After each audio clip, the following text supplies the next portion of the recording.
Es tan maravilloso estar con ustedes. Cada vez que me siento en este cuarto para hacer este video, tengo en mi corazón los ecos de nuestras alabanzas, cuando estamos juntos adorando a Dios. Estoy pensando todo el tiempo y me pasa en la cabeza como una película. Puedo ver a la gente orando, riéndose, abrazando, agarrando sus manos, alabando al Señor juntos. Todas esas alabanzas, confesiones de pecado, ese fervor, el regocijo, todo eso lo veo en mi mente y lo extraño. Yo sé que ustedes también. Y cuando estaba conduciendo hacia el campo esta mañana, abro las puertas y veo en esta habitación que está vacía, pero no está vacía, está llena del Espíritu de Dios y estoy tan lleno del potencial para el futuro y estoy muy emocionado por el momento que Dios nos restaurará y nos dará el momento de estar juntos. Y la razón de todo esto es porque estamos esperando en esta pandemia. Seguimos luchando con COVID y todas sus implicaciones. ¿Saben que puedo recordar hace un año cuando comenzamos a escuchar esta extraña palabra? Fue el segundo sermón en febrero, cuando lo mencioné por primera vez. Y yo ni siquiera sabía qué era, no sabía qué significaba. Hasta después que descubrimos que entendíamos que teníamos que irnos virtualmente a alabar a Dios y pensamos vamos a reunirnos de nuevo para la Pascua y nos dimos cuenta no podemos, después esperamos para las graduaciones, tampoco sucedió. La gente pensó bueno, a lo mejor probablemente en el verano va a mejorar, pero después del día del 4 de julio, del Memorial Day, tuvimos un momento muy difícil durante todo el verano y muchos de nosotros pensamos bien cuando comience la escuela y eso tampoco pasó, llegó el día de gracias. Y tal como lo predijeron, explotó en el invierno. Parece más allá de la imaginación. Más de 100 millones de personas en todo el mundo infectadas, a más de 400,000 personas en nuestra nación, incluidas las familias impactadas de nuestra iglesia, han perdido la vida. Los niños de edad escolar se han interrumpido. Las industrias enteras se han visto afectadas. El estrés mental ha sido más allá de toda imaginación y de descripción. Vemos que todas estas cosas han pasado en nuestro país y pensamos, ¿cómo puede estar todo esto pasando? Cuando podemos ver cosas en la noticia, vemos que hay 1,000,000 de cosas más detrás de lo que estamos viendo y lo que representan para las familias y las personas. Sabemos que esto es importante, estar juntos y que Dios tiene todo en control y que el Señor nos va a dejar estar unidos nuevamente. Estoy tan agradecido de que estamos estudiando el libro de Santiago. Estamos reiniciando el 2021, nuestra fe. En el momento de esta serie vamos a ver que vamos a estar dirigidos por el Espíritu Santo cuando terminemos esta serie. Santiago comienza este libro abordando que la iglesia se dispersó, el pueblo de Dios estaba disperso y él conoce el estrés. En el versículo 2 él dice que cantará de alegría cuando se encuentren en pruebas de muchos tipos. Esto suena como el 2021, pero como Santiago nos ha estado guiando a través de esta carta, a través del primer capítulo, llamándonos a actitudes de fe y luego segundo capítulo nos llama a acciones de la fe. Sabemos que el Espíritu Santo nos ha estado guiando. Aquí tengo nuestro frasco, el frasco de las piedras grandes. Sí, si lo miras con atención y eres nuevo con nosotros, te darás cuenta de que allí no hay solamente arena. Hay arena, pero hay grava y luego hay unas rocas grandes. Y cuando comenzamos esta serie nos dimos cuenta de que a Santiago nos estaba llamando a que tendríamos que priorizar algunas cosas. Es fácil cuando vemos que la vida nos hace que nos preocupemos con la pandemia y todos los demás que hemos pasado puede perder nuestras prioridades. Descubrimos en esa primera semana que si pones la arena primero, que son solo las cosas sin sentido, que no tenemos más necesariamente que nos consumen el tiempo. Si pones estas cosas en la vida primero y luego las cosas que tienes que hacer como pagar la factura, Todas esas cosas nos quitan todo el tiempo para poner nuestras prioridades grandes. Las prioridades esenciales, no negociables, las prioridades que nos mantienen cerca del corazón de Dios, estando cerca unos de los otros. Pero lo que descubrimos es que si ponemos estas prioridades en primer lugar y luego las otras que tenemos que hacer para la vida diaria, todavía tenemos tiempo para las cosas que disfrutamos. Las prioridades realmente importan. En el capítulo 2 de Santiago, comenzando en el versículo 14, vamos a retomar esta semana con la segunda parte del capítulo sobre las acciones de fe. Así que vengan conmigo al capítulo 2 de Santiago. En el versículo 14 dice: ¿de qué sirve, hermanos míos, si alguien dice tener fe, pero no tiene obras?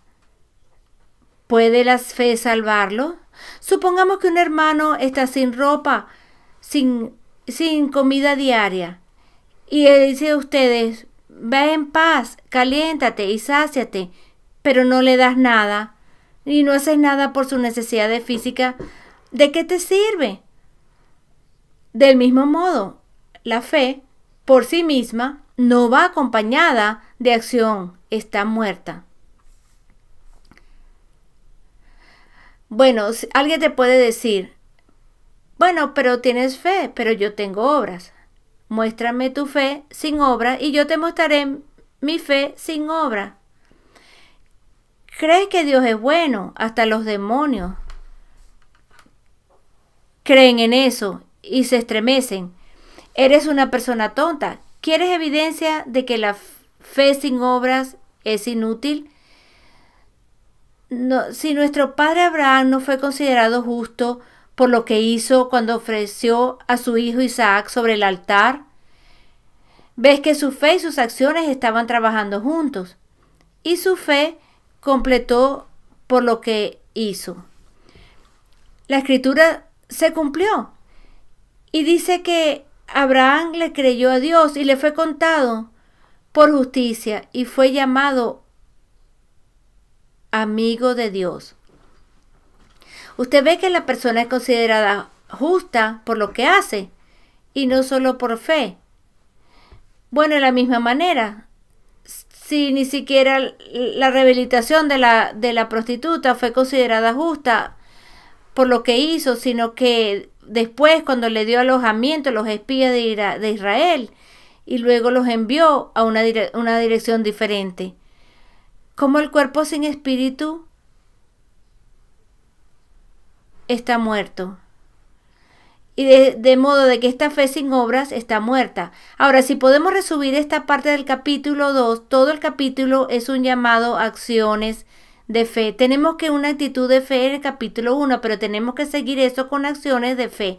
Entonces, comenzando el capítulo 2, Santiago hace esta pregunta: oye, si alguien entra en tu asamblea y trata a las personas ricas y bien vestidas con honor y trata a las personas pobres o mal vestidas con deshonra,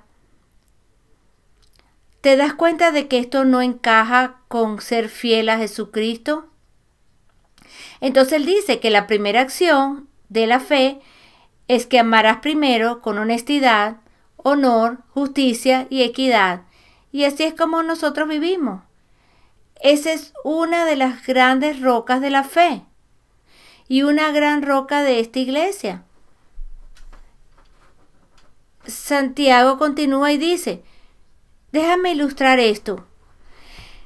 Él dice: algunos de ustedes se han deslizado en su comprensión de lo que la verdadera fe es. Y él dice, por ejemplo, digo que entres en este tipo de diálogo imaginario con un miembro de la iglesia que se llama James. Y en el otro lado dice que James excuse lo que tú dices. Pero no estoy de acuerdo. Pienso en la fe, como sabe, la ilustración del apóstol Pablo en Romanos 12 y en la primera de Corintios, capítulo 12, que la iglesia es como un cuerpo. Y algunas personas tienen fe y otras tienen obras. Y quizás Santiago, este tipo, tiene las obras, pero yo soy la persona que tiene la fe. Ahora, para la mayoría de nosotros nos sentamos allí y pensamos: vamos, oye, escúchame, esto no es en serio. Pero de una manera práctica esto sucede. Puedo recordar personas que he conocido a lo largo de mi camino cristiano que en realidad dirían algo sobre su conocimiento bíblico o alguien sobre, como por ejemplo, oh, fulanito de tal conoce la Biblia de adelante hacia atrás, pero nunca llegó a ser parte de la vida de él, porque conocía la fe, ellos conocían las enseñanzas de la Escritura, pero las enseñanzas de la Escritura no activaron una vida de transformación. Y Santiago dice, si la palabra viva de Dios, plantada en ti como una semilla, no está transformando tu forma de vivir, aparentemente eres un mal terreno. Porque la semilla de la palabra de Dios está destinada a activar una vida creciente de servicio a Dios y a los demás. Él dice, ahora es cierto, cuando venimos a Cristo, no son nuestras obras las que nos hacen ganar nuestra salvación. De hecho, el apóstol Pablo hace este argumento en Romanos capítulo 4, donde el apóstol Pablo también usa el ejemplo de Abraham. Pero si lees Romanos capítulo 4 y lees Santiago capítulo 2, uno al lado del otro, el argumento en Romanos 4 es diferente al argumento en Santiago. El argumento de Romanos capítulo 4 está ayudando a una iglesia que es de gente diversa, que vino de trasfondos judíos y gentiles. ¿Recuerdas en Hechos capítulo 2? Había 14 grupos de naciones, 14 grupos de idiomas reunidos cuando comenzó la iglesia. Entonces, lo que fue difícil, ya que las personas se fusionaban en el cuerpo de Cristo, la pregunta era, bueno, ya sabes, ¿quién tiene la mayor herencia aquí o quién tiene más derechos para ser los maestros, los líderes y las enseñanzas de Jesús? Y ellos dijeron, nadie, porque somos un cuerpo. En Espíritu Santo es el que está dentro de nosotros. No hay ni judío, ni griego, ni esclavos, ni hombres, ni mujeres. Todos somos uno en Cristo, pero esta iglesia en Roma estaba luchando. Entonces el apóstol Pablo usa el argumento de la fe de Abraham para desafiar a la gente a darse cuenta de esto. Cuando Abraham conoció a Dios por primera vez y Dios lo llamó para que le siguiera, para ser el comienzo de un nuevo pueblo, de una nueva nación. Y luego de que Dios llamó a Abraham para que creyera en Dios, para que llenara esa promesa a través de un hijo que todavía él no tenía. Y Pablo dice, bueno, le fue contado por justicia, pero el argumento de Pablo es que todo sucedió antes que Abraham fuera circuncidado. A la circuncisión fuera como el bautismo. Era un símbolo de una relación de pacto con Dios. El argumento de Pablo es de que antes de Abraham tuviera el símbolo del pacto del pueblo de Israel, fue considerado justo por eso. Eso significa que cuando era gentil, Abraham era considerado justo por fe. Pero el argumento para los judíos y los gentiles es antes de que Abraham fuera nada de esto. Fue declarado justo, por lo que es el padre del pueblo de Israel, que es fiel. Es el padre de los gentiles, que son fieles. Y así fue salvo por fe, no por palabras, salvo por fe, no por circuncisión. De hecho, no hizo nada para ganarse la salvación. Fue un regalo. Ese es el argumento de Pablo en Romanos 4. Pero el argumento de Santiago es diferente. Santiago avanzó rápidamente hasta que después de esta promesa, el niño Isaac ya nació. De hecho, ya era un adolescente. La Biblia nos dice que lo llevó a una montaña porque Dios le dijo a Abraham, quiero que vayas a la montaña, una montaña que te mostraré, Moriah, y quiero que lleves a tu hijo, tu único hijo. Todo esto está registrado en Génesis 22. Quiero que lo lleves a esa montaña y quiero que lo sacrifiques. Ahora, para nuestra mente occidental del siglo XXI, esto es confuso y es inquietante. ¿Por qué Dios le pediría a Abraham que hiciera eso? Además de eso, ¿por qué Dios lo va a poner en la Biblia? Dios tenía que saber que una historia como esa podía plantear todo tipo de preguntas inquietantes. Sin embargo, está en las Escrituras y está ahí por una razón. Veremos lo que Dios estaba llamando a Abraham a creer. Este no solo es su salvación, era un regalo que cumplir a través de una promesa. Toda tu vida es un regalo que te he cumplido a través de una promesa. Si pudiera traer a Isaac al mundo, ¿podrías confiarme a Isaac? ¿No con el futuro construirías para él? Pero un futuro que estaría en mis manos. ¿Pondrás a tu hijo en mis manos? Verás, Abraham ya había puesto su propia vida en manos de Dios. Pero ahora Dios estaba preguntándole, ¿pondrías a tu único hijo en mis manos? El escritor de Hebreos, el escritor del libro de Hebreos en el del Nuevo Testamento, en el capítulo 11 lo dice, y me gusta mucho eso. Por la fe, Abraham llevó a Isaac al monte para sacrificarlo. No tenía un guión, no sabía cómo iba a resultar, pero él lo llevó. Y dice en Hebreos 11, ahora observa esto, que Abraham razonó que Dios podía levantar a su hijo de entre los muertos.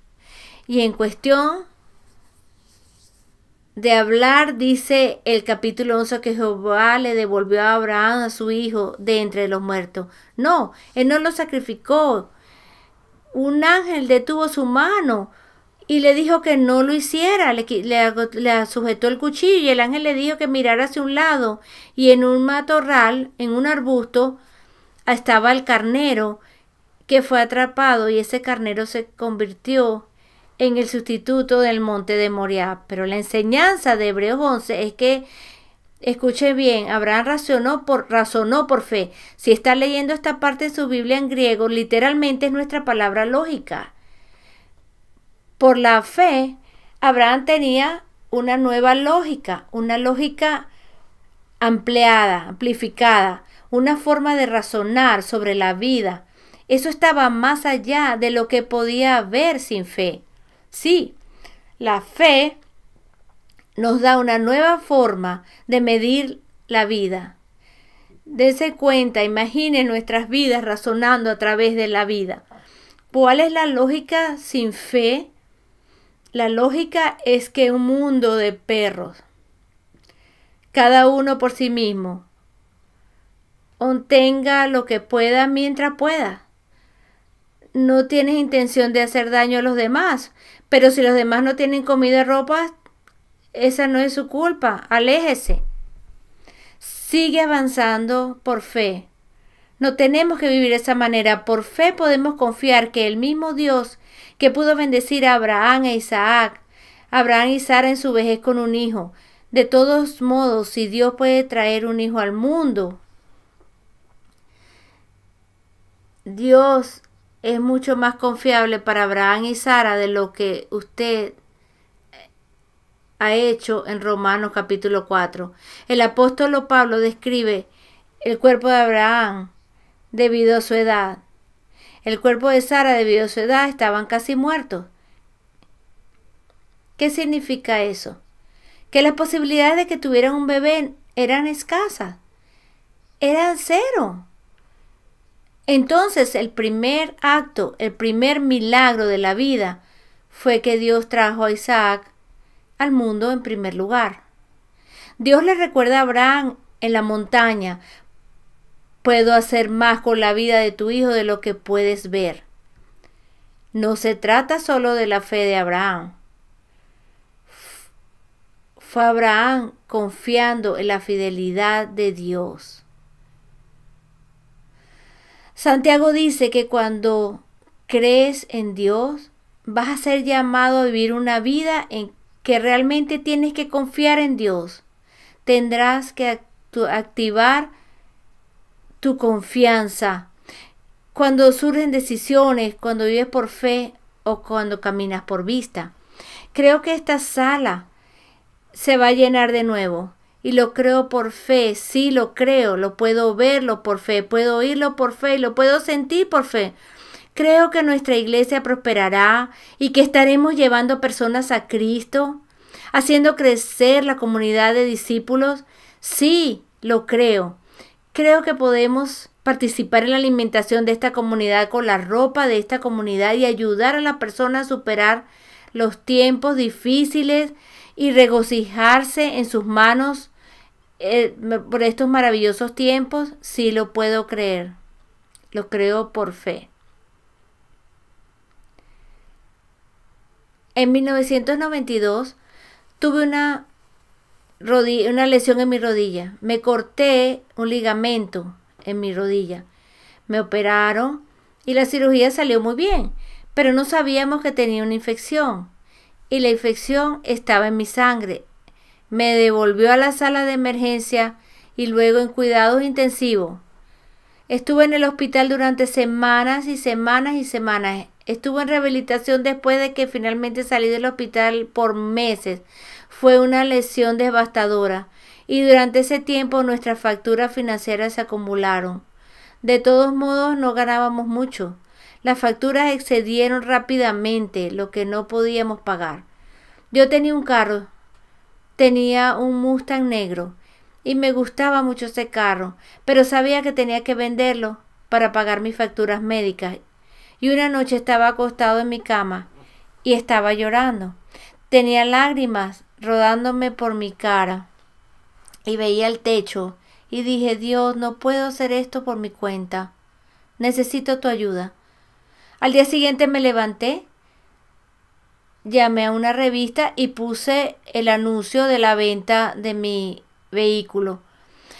Puse ese anuncio por un mes completo.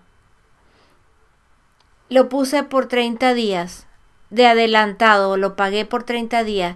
Pero el primer día que ese anuncio salió, recibí una llamada. Esa persona vino a mi casa y me pagó todo el precio de lo que yo pedía. ¿Qué es lo que yo necesitaba saber? Porque no lo van a creer, pero no recibí ninguna otra llamada durante el resto de los 30 días. Nadie más me llamó, nadie más. El primer día, el día del anuncio, ese día fue vendido el Mustang. Y esa venta nos ayudó a pagar las cuentas médicas. Y ha habido muchas ocasiones en las que me he quejado al Señor y le voy a confesar eso. Hay muchas ocasiones en que casi el momento que hemos ahorrado un poco de dinero, teníamos una factura médica para que nuestros hijos o algo le pasaba al automóvil y yo me quejaba y le gritaba: Dios, entonces, Dios, otra vez pudimos ahorrar un poquito y ya se fue. Y me dice Dios un día que yo estaba sintiendo en oración: el Señor está proveyendo por ti. Él te dio antes para que tuvieras ese poquito ahorrado y ahora lo tienes, pero el Señor te proveyó. Cuando leemos Génesis capítulo 2, en algún momento en este capítulo, se van a dar cuenta que esto es lo que dice. Dice que después que Abraham vio a ese carnero clavado en el matorral y tomó y llamaron ese lugar, ese mismo monte, él se dio cuenta que esa es la montaña que el Señor le iba a dar. Eso fue lo que el Señor le dio, esta provisión. Y ahora es lo que necesitas saber si lee ese libro en el original. Significa literalmente que esa es la montaña que verá y lo que Dios nos da. Ahora les quiero decir un poquito más acerca de esta montaña. En una de mis visitas a Jerusalén, estaba de pie mirando a Jerusalén, mirando la estructura sobre las rocas que se construyó el muro. Le pregunté a un arqueólogo que era el guía turístico: ¿qué son esas rocas? Y él me miró y me dijo: ¿no sabes? Que dije que no. Dije: bueno, ¿qué es ese monte? Moriah. Si busca una imagen de Jerusalén, una foto de la famosa Jerusalén, en tu computadora, allí mismo donde ves la cúpula de la roca, donde ves el antiguo monte del templo. Ese es el monte Moriah. Jerusalén, y la parte que Jerusalén está construida sobre el monte de Moriah. Abraham vivió 2000 años antes que Cristo. En el monte de Moriah fueron Abraham y Isaac. El Espíritu de Dios era el único hijo de Abraham y proporcionó un sustituto para él, que fue el carnero. 1000 años después, cuando era el propio Hijo de Dios, en esa misma montaña, Dios no lo perdonó. Es el Cordero. Esto es ahora. Dios fue a esa misma montaña y nos proveyó para nosotros, para que pudiéramos tener fe. Y no solo en esta vida, sino la venidera.